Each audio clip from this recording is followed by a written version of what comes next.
ఉదాహరణకి కోవిడ్ పీరియడ్లో అదే సార్, నేను అక్కడికే వస్తున్నాను సార్. అక్కడ చూసుకున్నట్టయితే ప్రొఫెసర్ సాయిబాబాకి మందులు ఇవ్వకుండా చంపాలని చూసింది రాజ్యం.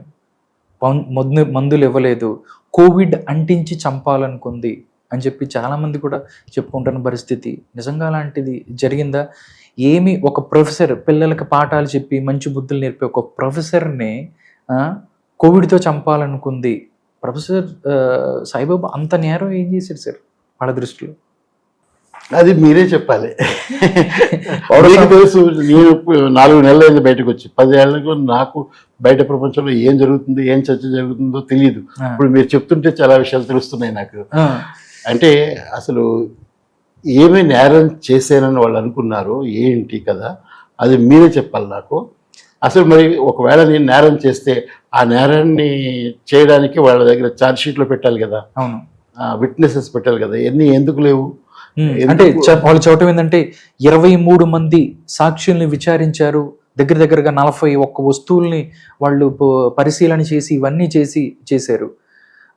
అంటే సాయిబాబా నేరం చేశాడును, లేకపోతే మావోయిస్టులతో సంబంధాలు ఉన్నాయి. ఇంకా నేను భయంకరంగా ఇంకోటి చెప్పిందంటే శ్రీలంక, నేపాల్ దేశాలలో మావోయిస్టులతో సాయిబాబాకి సంబంధాలు ఉన్నాయి. ఏంటి సార్ ఇవన్నీ చూసుకున్నప్పుడు నవ్వుకుంటారా ఏంటి? నవ్వు వస్తుందా లేకపోతే ఏంటి? ఒకటి 23 విట్నెస్లు ఉన్నారు, కానీ వాళ్ళు ఎవరు? ప్రభుత్వ అధికారులు, పోలీసులు. ఇండిపెండెంట్ విట్నెస్ ఎవరు, ఎంతమంది అనేది ప్రశ్న. అది నేను కదా అడిగేది, హైకోర్టు. రెండోది, ఎవరైనా ఇండిపెండెంట్ విట్నెస్ ఉంటే వాళ్ళు ఎవరు, వాళ్ళు ఏం చెప్పారు, ఇది కూడా పరిగణలోకి తీసుకోవాలి. నెంబర్ 1. మరి అట్లా అయితే ఒక కాంక్రీట్ నేరం చూపించాలి, ఒక ఇన్సిడెంట్ చూపించాలి, ఈ ఘటన జరిగింది, ఇలా జరిగింది అని చూపించాలి. అవన్నీ ఏం లేవు కేసులో. అదంతా హైకోర్టు జడ్జిమెంట్లో ఉంది, మీరు ఒకసారి చూడండి. ఇకపోతే వాళ్ళు ప్రచారం చేయడంలో ఇంటర్నేషనల్ నక్సలైట్ అని అవన్నీ ప్రచారం చేశారు. అయితే కేసులు ఏముంది అనేది తెలియాలి. దానికి సంబంధించి ఇప్పుడు ఏవో కొన్ని ఫొటోస్ తీశారు. ఇది ప్రధానమంత్రి అయిన తర్వాత కలిశాడు నన్ను.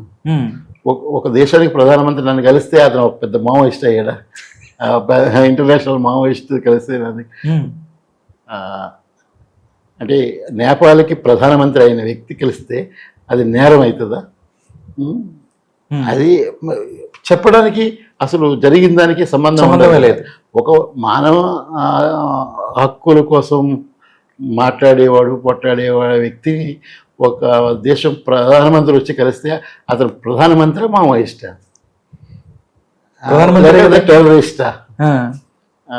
అది మరి అదే ప్రధానమంత్రితో మన దేశ ప్రధానమంత్రి కూడా మాట్లాడుతున్నాడు కదా. సాయిబాబాతో పోలితే నేరము ప్రధానమంత్రితో మాట్లాడితే కరెక్ట్ ఎలా అవుతుంది? ఇట్లాంటివన్నీ కూడా అంటే అపహాస్యంతో కూడుకున్న విషయాలు. ఏమీ వాస్తవానికి దూరంగా, ఏమీ లేకపోతే ఏం చేయాలి? ఏదో ఒకటి చేయాలి. నేరాలను చూపించడానికి ఏమీ లేకపోతే ఏం చేయాలి? అందుకోసం నేపాల్ ప్రధానమంత్రిని చూపిస్తుంది. అయితే నేపాల్ ప్రధానమంత్రి ఒక మావోయిస్ట్ టెర్రరిస్ట్ అయితే నువ్వు ఇండియాలో ఢిల్లీకి ఎందుకు రానిచ్చావు? తప్పే కదా అది కూడా. ఇట్లాంటివి విషయాలు. అదే కోర్టు ముందు వచ్చినప్పుడు అవన్నీ నిలబడకూడదు. కానీ సెషన్ కోర్టు లైఫ్ శిక్ష విధించింది. అసలు నేరం ఏంటి, శిక్ష ఏంటి ఏమి చూడకుండా, చట్టం ఏంటి అనేది చూడకుండా ఆ కేసులో లైఫ్ సెంటెన్స్ ఇచ్చింది. ఓకే, ఒక నార్మల్గా విద్యార్థులకు పాఠాలు చెప్పే సాయిబాబాని, అంటే చాలామంది పౌర హక్కుల కోసం పోరాటాలు చేస్తున్నారు, వాళ్ళ మీద కూడా ఆంక్షలు ఉన్నాయి, చాలామంది ఉన్నారు. ప్రొఫెసర్ సాయిబాబానే టార్గెట్ చేయడానికి మెయిన్ కారణం ఏంటి అని చెప్పి అంటే ఏం చెప్తారు సార్? నిజంగా అంటే ఓన్లీ సాయిబాబా గారి మీదకే ఎందుకు వచ్చారు? వాళ్ళు అరెస్ట్ రోజు చూపించిన విప్లవ సాహిత్యం దొరికిందంటారు, ఇంకేదో దొరికినాయి అని చెప్పిన మాటలు. నిజంగా ఓన్లీ సాయిబాబానే టార్గెట్ అవడానికి కారణం ఏంటి? అంటే ప్రజలందరూ కూడా ఎవరికి మీరు 9 సంవత్సరాలు అక్కడ ఉన్నారు, మీతో మీ మాటలు వింటున్నప్పటికీ కొన్ని సందేహాలు జనాల్లో ఉండిపోయాయి. సమాజానికి తెలియాలి, వాళ్ళకి ప్రజలకి తెలియాలి, వాళ్ళు తెలుసుకోవాలి. ఎందుకు సాయిబాబాని టార్గెట్ చేశారు అంటే దానికి కొన్ని రీజన్స్ ఏదైనా చెప్పగలుగుతారా మీరు? కొన్ని రీజన్స్ ఏమి లేవండి, ఒకటే ఒక కారణం ఉంది. ఆ కాలంలో అంటే 2009 నుంచి 2014 వరకు ఆ కాలంలో నేను ఆదివాసుల హక్కుల గురించి మాట్లాడాను. ఆదివాసుల హక్కుల గురించి మాట్లాడడం అంటే ఆనాడు అప్పుడున్న ప్రభుత్వం ఆపరేషన్ గ్రీన్ హంట్ పేరు మీద ఆదివాసులు గ్రామాల నుంచి గ్రామాలను ఖాళీ చేసి, ఆదివాసులు కొంతమందిని చంపేసి గ్రామాలను ఖాళీ చేసి ఆ గ్రామాల్లో ఉన్న ఇళ్ళని కాల్చివేసి చేసిన సందర్భాలన్నీ ఉన్నాయి. దానికి కారణం ఏంటంటే అక్కడున్న ఆదివాసీ ప్రాంతాల్లో ఉన్న ఈ ఖనిజాలను తవ్వడానికి, అమ్ముకోవడానికి ఎంఓయూస్, మెమోరాండం ఆఫ్ అండర్స్టాండింగ్ విదేశీ కంపెనీల నుంచి ఇండియా కంపెనీలతో కలిపి చేశారు. కొన్ని వందల వేల ఎంఓయూస్ వాళ్ళు ఆ రోజు సైన్ చేశారు. ఈ మినరల్స్ అన్ని, ఈ ఖనిజ సంపద అంతా కూడా ఈ ఆదివాసీ ప్రాంతాల్లో ఉన్నాయి. ఇదే ఆదివాసీ ప్రాంతాల్లో ఫారెస్ట్ ఉంది, కొండలు ఉన్నాయి, పర్వతాలు ఉన్నాయి, ఆదివాసులు ఉన్నారు. అందులో కొన్ని ప్రాంతాల్లో నక్సలైట్లు కూడా ఉన్నారు. అయితే మేము మాట్లాడింది, చేసింది ఏమంటే, అది ఒకవేళ ఇన్ని ఎంఓయూస్ అమలు అయితే, ఎక్కడ మైనింగ్ జరిగితే ఆదివాసుల ప్రాంతం అంతా సర్వనాశనం అయిపోతుంది, ఆదివాసుల జీవితాలు సర్వనాశనం అయిపోతాయి. వాళ్ళు ఆ కొండలు, పర్వతాలు, ఫారెస్ట్ నుంచి బయటకు వస్తే వాళ్ళు జీవించలేరు. వాళ్ళకి ఈ బయట ప్రపంచంలో వాళ్ళు ఒక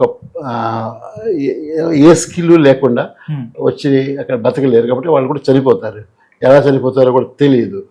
దాన్ని ఒక జెనోసైడ్గా మారుతుంది, అంటే జన సంహారంగా మారుతుంది. దాంతో 10 కోట్ల మంది ఆదివాసులు ఉన్న ఈ దేశంలో చాలా మంది కోట్ల ఆదివాసులు అంతరించిపోతారు. ఇది ఇంతకు ముందు అమెరికాలోను, ఆస్ట్రేలియాలోను, న్యూజిలాండ్లోను ఈ యూరోపియన్స్, బ్రిటిష్ వాళ్ళు వెళ్ళి అక్కడ ఆదివాసులు అందరూ చంపేసిన పరిస్థితి ఎప్పుడైతే ఉందో 17, 18, 19 శతాబ్దాల్లో మొత్తం తుడిచిపెట్టేసి ఒక్కరిని లేకుండా వీళ్ళే ఆ దేశాలని ఆక్రమించుకొని చేశారు. అలాంటి పరిస్థితి మనకి ఇక్కడ వస్తుంది. ఈ ఆదివాసులు మొత్తం అందరినీ కూడా తుడిచివేసి అదంతా మనం కబలించలేము, బయట ఉన్న వాళ్ళు కబలించే పరిస్థితి వస్తుంది.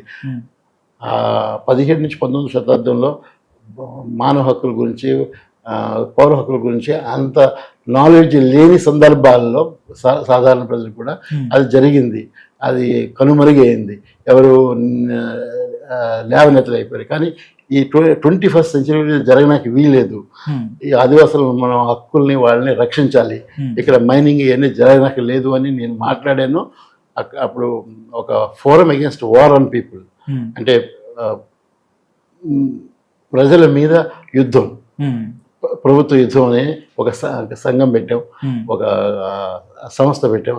ఆ సంస్థలో దేశంలో ఉన్న ప్రముఖమైన professors, retired judges, retired IAS officers అంతా ఉన్నారు.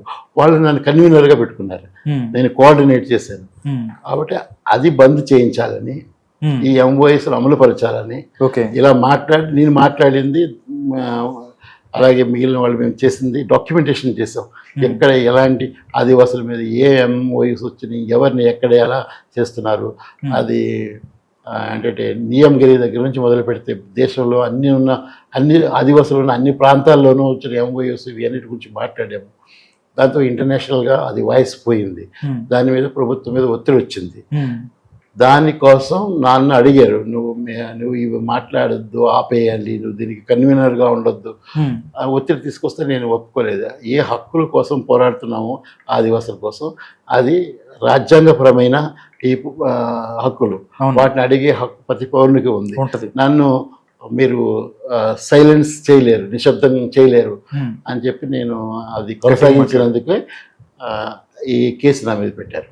ఆ కేసు పెట్టి నన్ను మాట్లాడకుండా చేయడం కోసమే నన్ను 10 సంవత్సరాలు జైల్లో పెట్టారు. ఇది నేను అనుకునేది, ఇది కారణం. అనుకునేది కాదు, ఇదే కారణం.